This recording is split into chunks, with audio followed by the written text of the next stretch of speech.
Olá, pessoal, estamos de volta para mais um podcast Papo de Ator.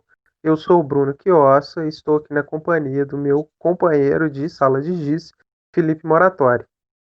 E aí, galera, bem-vindos de volta aí para nos acompanhar nesse segundo podcast. No primeiro podcast, nós falamos sobre a profissão ator, e nesse segundo podcast, nós falaremos sobre arte em tempos de pandemia. O que fazer nesse momento, como produzir, se existe teatro online, enfim. Todas essas perguntas nós responderemos já já após a nossa vinheta.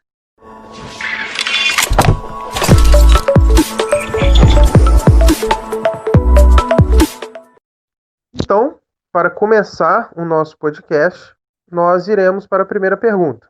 E é: como a sala de giz vê a produção artística nesse tempo de pandemia?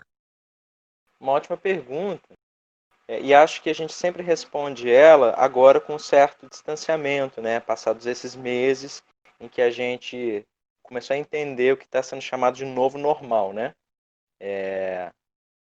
E aí, eu sempre desconfio, na verdade, de todas as respostas que vêm de imediato para essas novas situações que se instauram, né?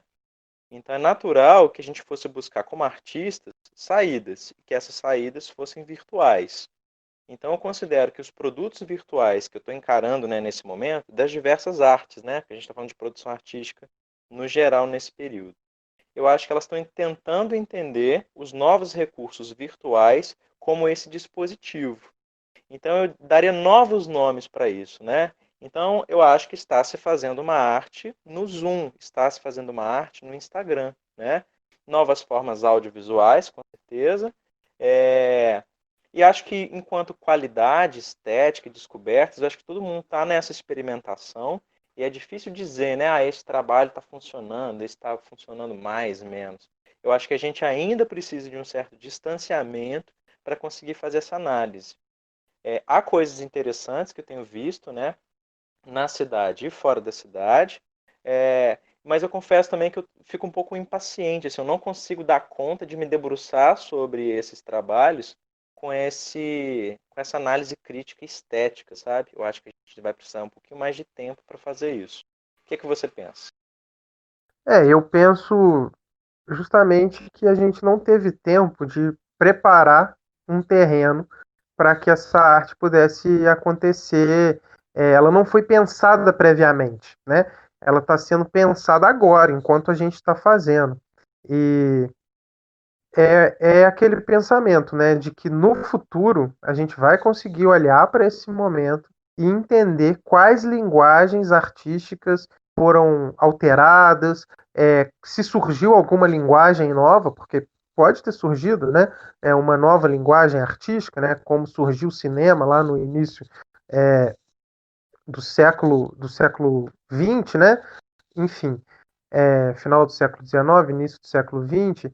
O que é isso que a gente está fazendo? Né? A gente está vivendo a história, né? A gente está vivendo um movimento artístico que é um movimento que precisa, devido à pandemia, acontecer nos espaços online, né? Nessa internet, né? Que também não é algo antigo, é algo novo, enfim. Muitas coisas ainda estão sendo descobertas, né, nesse campo da internet. Então, que tipo de arte é essa, né? Talvez uma nova linguagem, mas eu acho que é isso, é um período de se testar. E eu vejo muitas pessoas testando formatos, né, no Zoom, no Instagram, no YouTube, e a partir disso, desses testes, a gente vai descobrindo e vai aperfeiçoando. Eu confesso que ainda é um pouco difícil para mim que me prender, né, em coisas muito longas, enfim, em estar consumindo esse tipo de arte por muito tempo, né, porque nos estímulos você não está num teatro, né, quando você vai no teatro, você tem só o estímulo daquele lugar. Na sua casa tem várias coisas acontecendo que te roubam a atenção. Então, existe um esforço maior do artista para te prender naquele lugar. Mas eu acho isso, que é uma arte que está sendo descoberta de como ser feita e que no futuro a gente vai conseguir olhar para esse momento e ver qual é essa linguagem que surgiu e como a gente pode continuar aproveitando dela para as produções artísticas futuras. E é natural que role uma ansiedade também da galera, né? Tipo assim, a gente tem que ocupar a rede. Então eu vejo a galera ocupando a rede assim, meio sem critério. Mas é importante entender também que esse lugar, se estiver aberto à experimentação, ele pode gerar coisas muito produtivas, assim, né? Muito positivas enquanto proposta estética e artística mesmo, né? Acho que é isso. Pergunta número 2. Existe teatro online? É uma pergunta que mexe muito comigo, né? Desde sempre eu costumo dizer que assistir teatro gravado, especificamente quando a gente se depara com uma peça, a gente precisa assistir ela gravada, a gente não entra, né, na atmosfera do teatro, porque o teatro tem toda a questão da presença, né, do ator estar ali naquele momento, na sua frente, aquele corpo palpável, né? Tem a questão do cheiro, do ambiente, da ação tá acontecendo ali na frente dos seus olhos, enfim.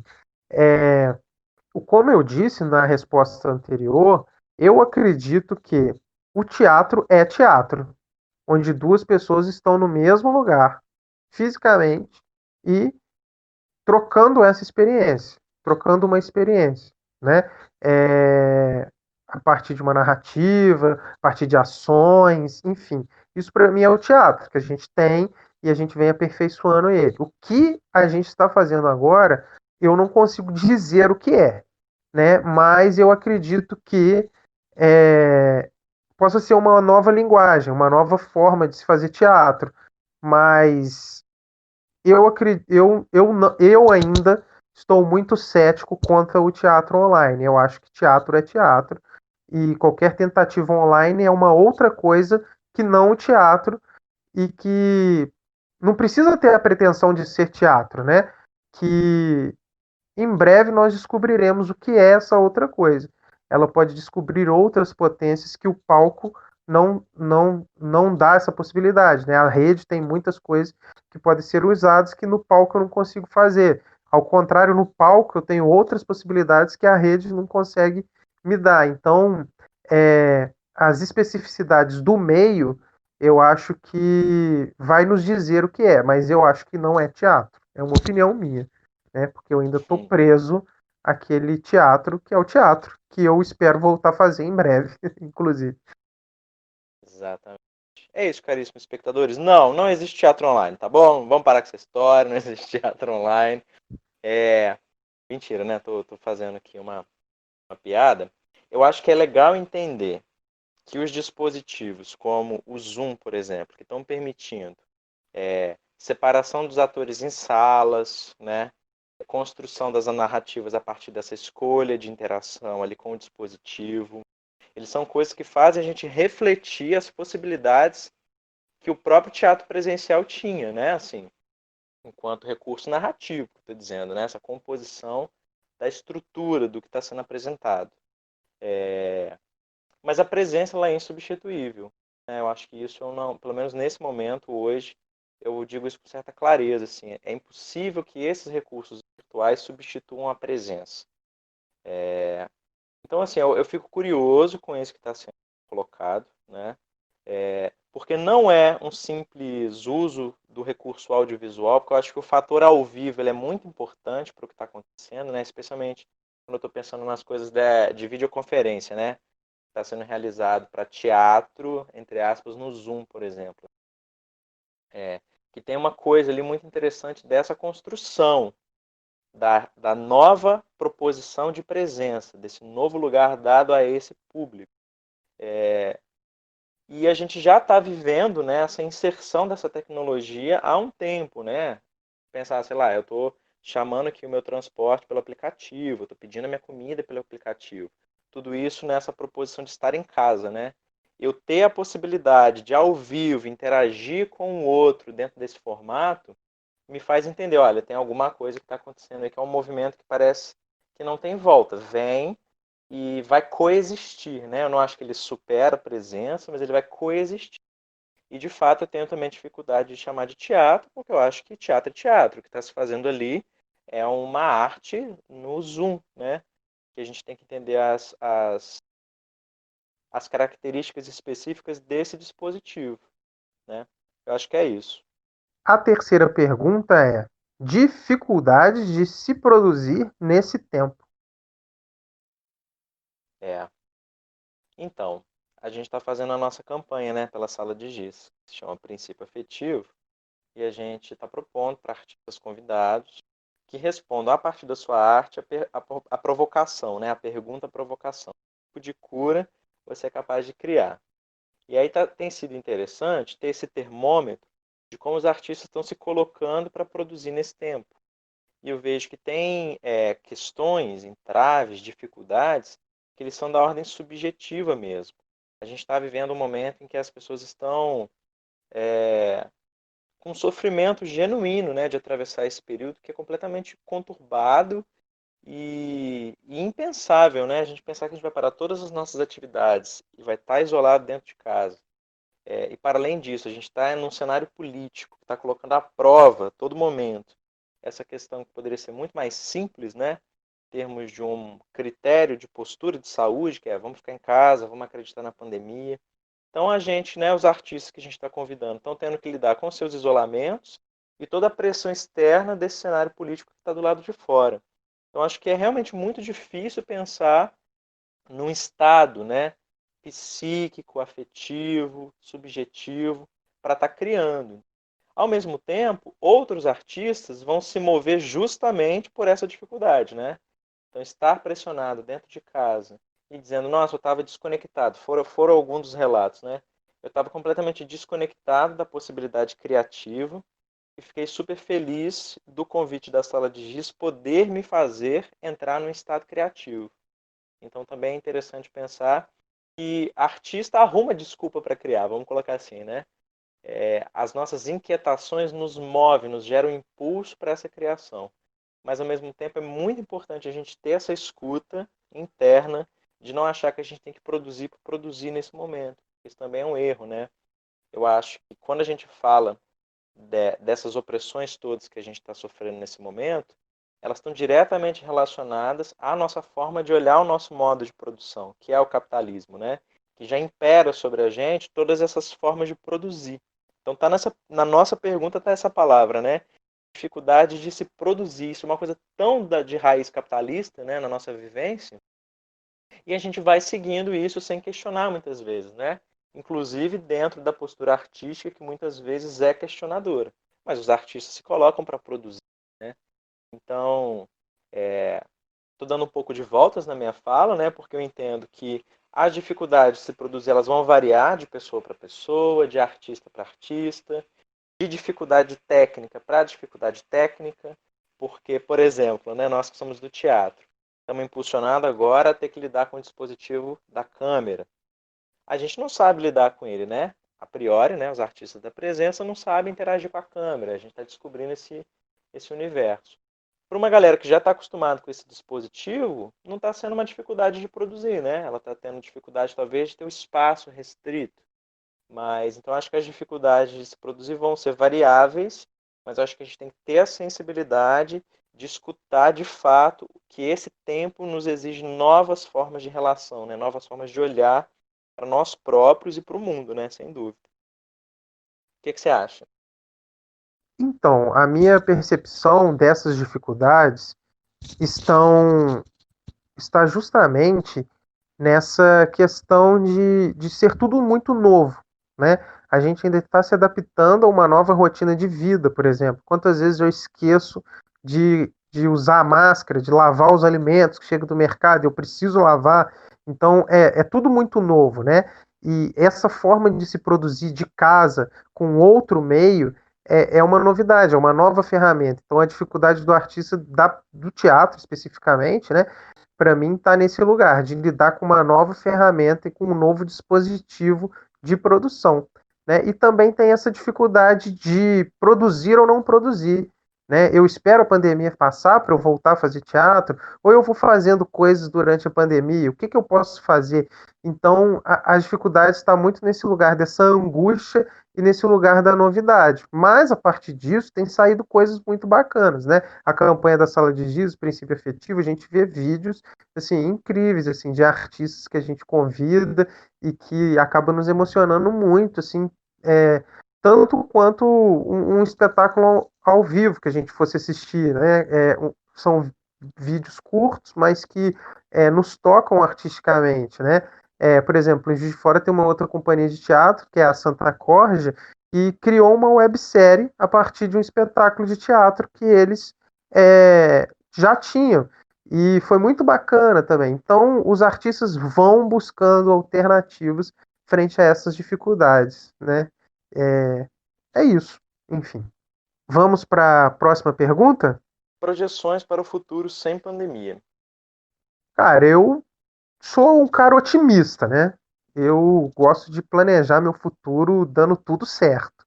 E eu acredito que no futuro vai ter sala de giz, vai ter muito teatro, já tem um calendário na minha cabeça de peças, já tem peças novas, muita aula de teatro, muito exercício, ainda mais agora com mais vontade de fazer por esse tempo que a gente ficou sem fazer, né?